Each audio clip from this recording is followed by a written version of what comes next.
tokota bandeko nanga bokota awa makambo bokota makambo pasi makambo somo makambo ya kobanga kandenge bayebisaka biso botama na yo congolais bandeko nanga oyo kana yo elengi ya kozala toujours congolais elengi toujours a kozala congolaise bandeko nanga ezalaka na gu o wapi ezalaka surtout na kitoko o wapi bandeko nanga awa makambo matakita awa makambo na somo awa makambo sur makambo awa makambo na niveau moko pas possible bandeko na ngai Étoile na yaka toujours soki ya koloba ezali na koya koloba soki pe ya koloba ezali te en tout cas bon mona ngate na koya pété nazalaka pe bongo je m'excuse.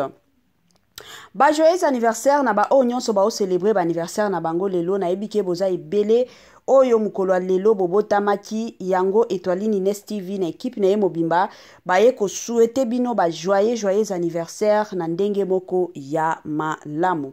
Ba sincère condoléances na ba o nyonso bazolela kande na lobaka toujours et encore que matanga tango yaka eyebisaka mutu te keno lelo na koyepa na bino matanga ezalaka neti mupepe kande totambolaka na nzela monika mupepe yango moko ebandi matanga pe ezalaka bongo bandeko nanga yango Étoile Nines TV comme d'habitude na équipe na ye mobimba baye lisusu ko présenter ba sincère condoléances na ba famille o nyonso babungisi o ya bango babungisi papa babungisi mama en tout cas nos sincères condoléances.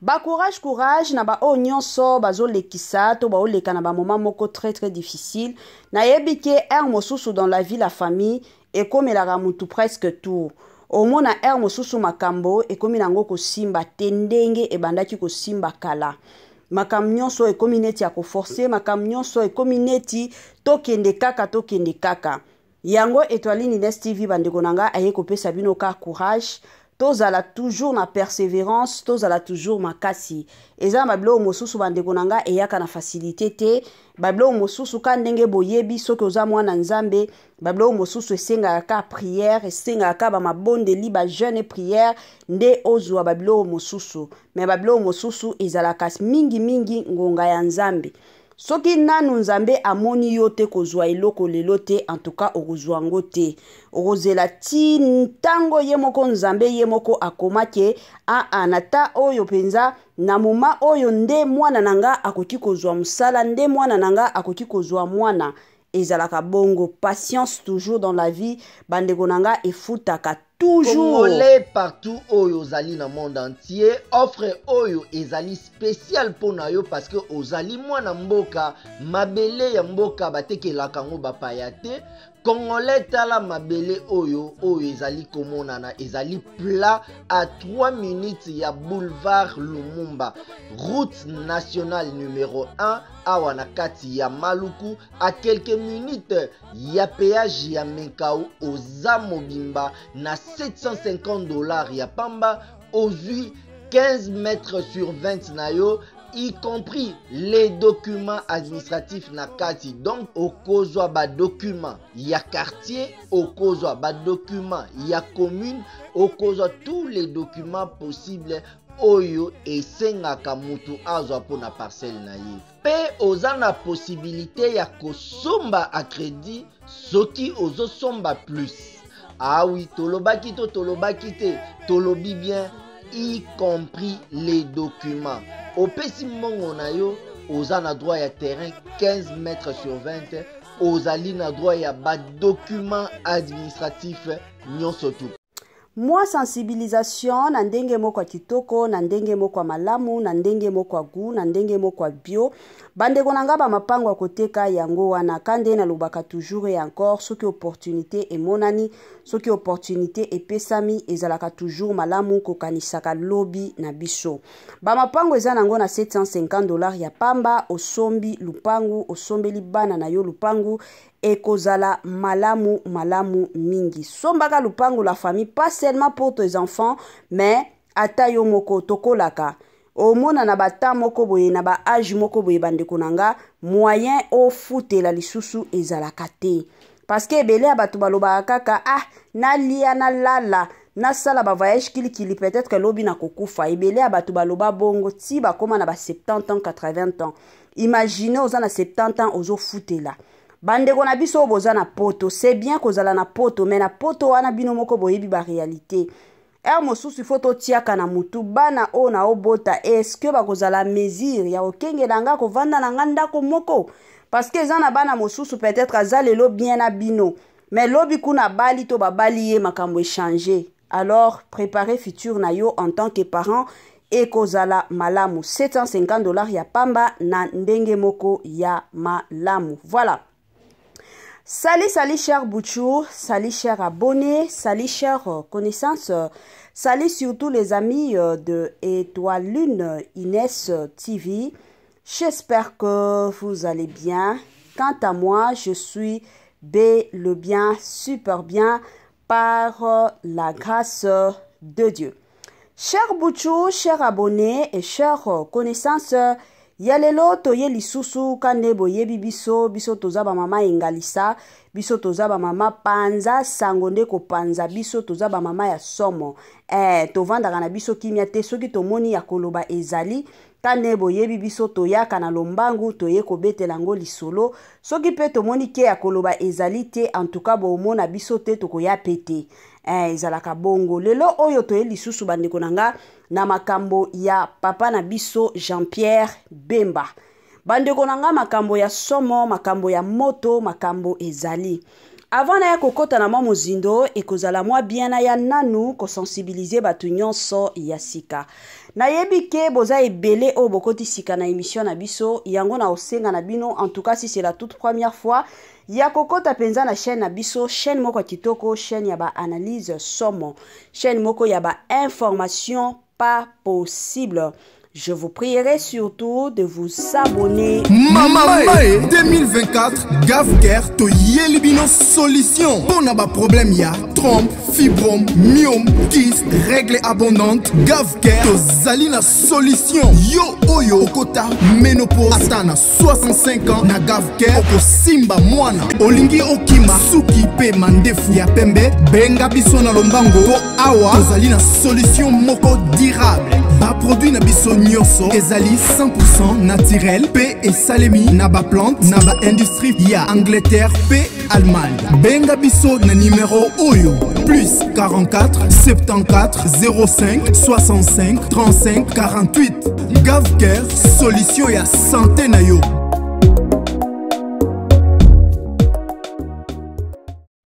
Moi sensibilisation lisusu na ndenge moko kitoko na ndenge moko malamu bandeko nanga. Gavker ayeli biso ba solution ya kilikili, Gavker ayeli biso ba solution ya kafu kafu.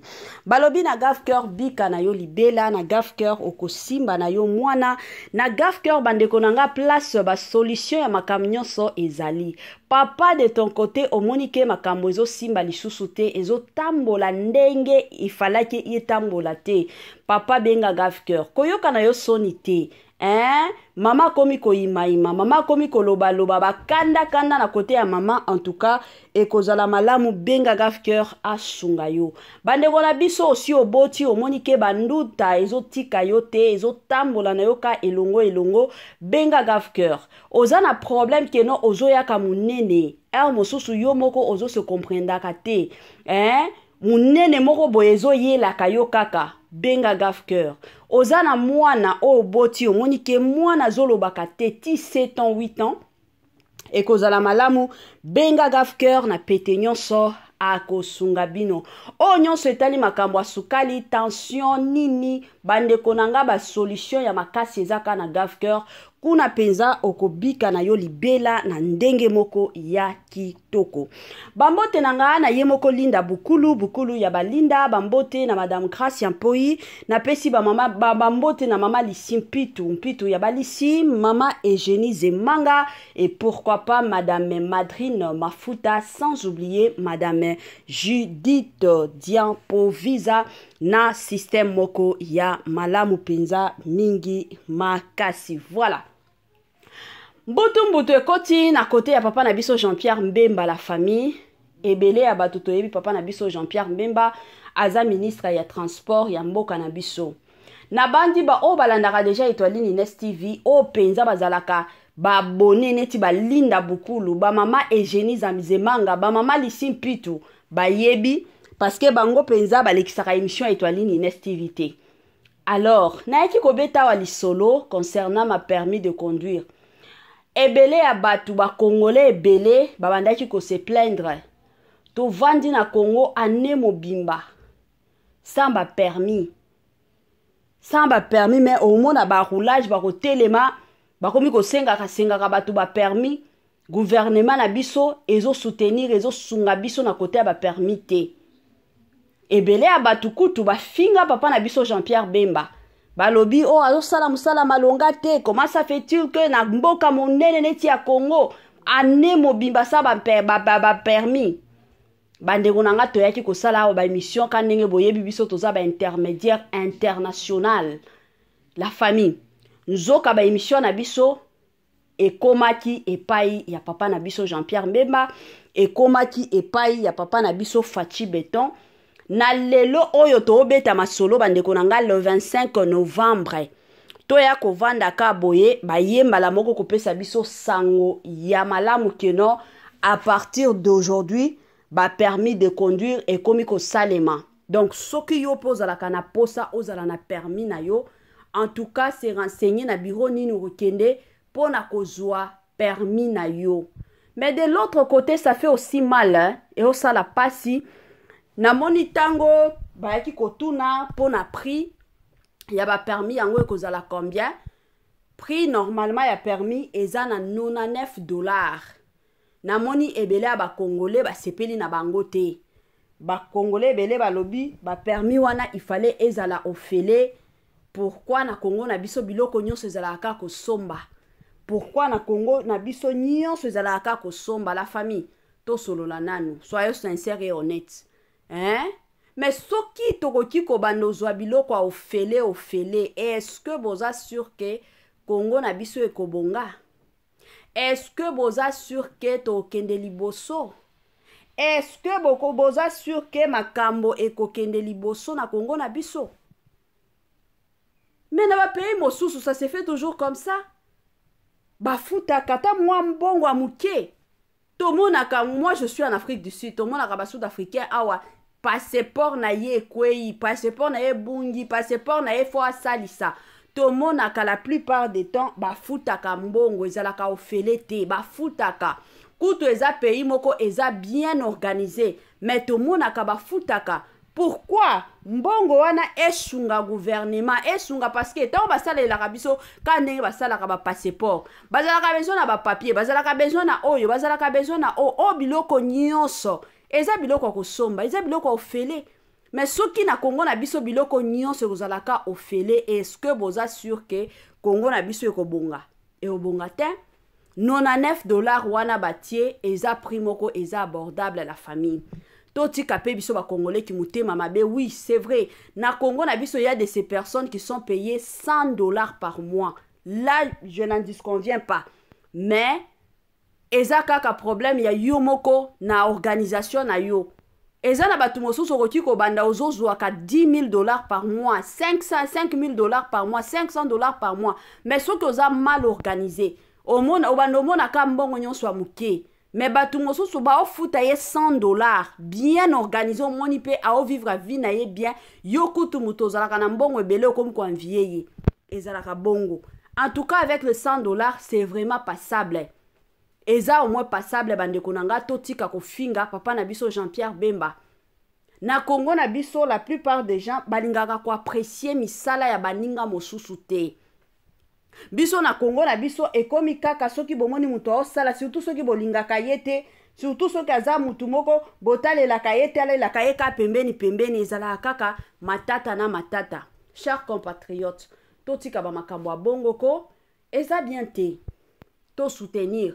En tout cas ngana ekoloba penza ba félicitations à makasi na gouvernement na biso ba félicitations à makasi na bakonzi ya mboka parce que makambo a permis oyo ebandaki ko betisa bato ebele mabaku talaka muto zo conduire na balabala mais akutani na roulage ebele bino moko boyebi na Congo na biso il y a des roulages o bo sala musala na bango mais ebele ya roulage bandeko nanga eza mbongo na mbongo bayebi bien situation kanenge ezalaka ya Congo na biso ba permis ezalaki te mais babandaki bandeko nanga kolia ba chauffeur mbongo na niveau moko pas possible.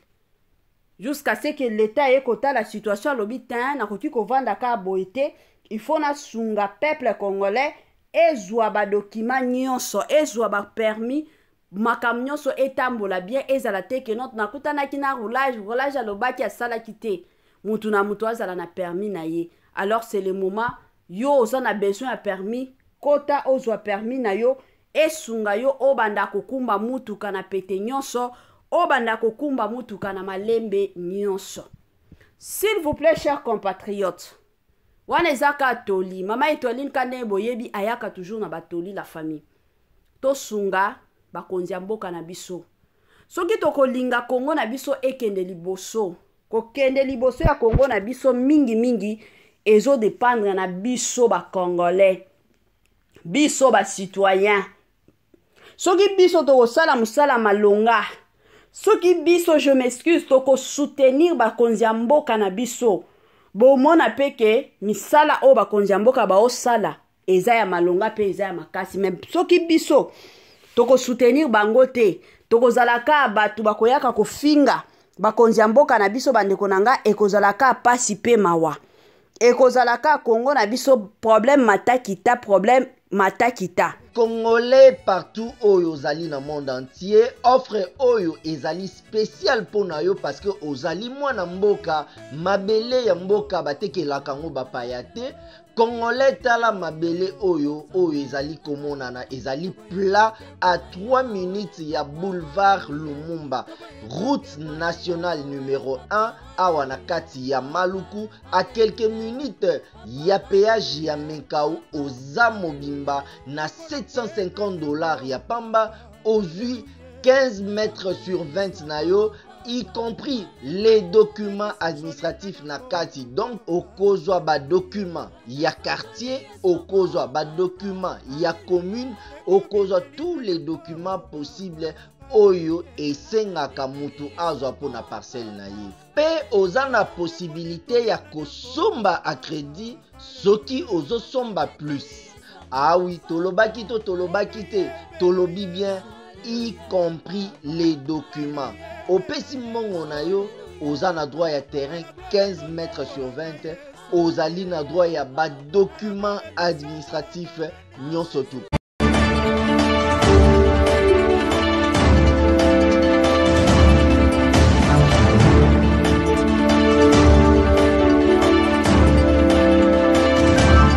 Voilà.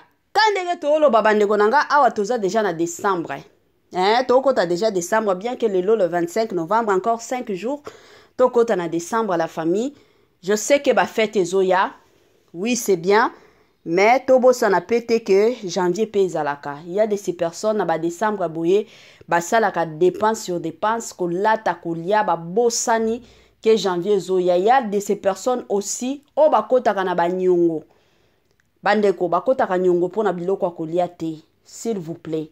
Lia oyo bozanango. Soki nzamba pesi bino makoki ya kolia na bonane ya kolia na Noël, en tout cas bolia. Mais soki nzamba pesi bino makoki te, bomitungisa te ke nona kendo defa na kota nyongo.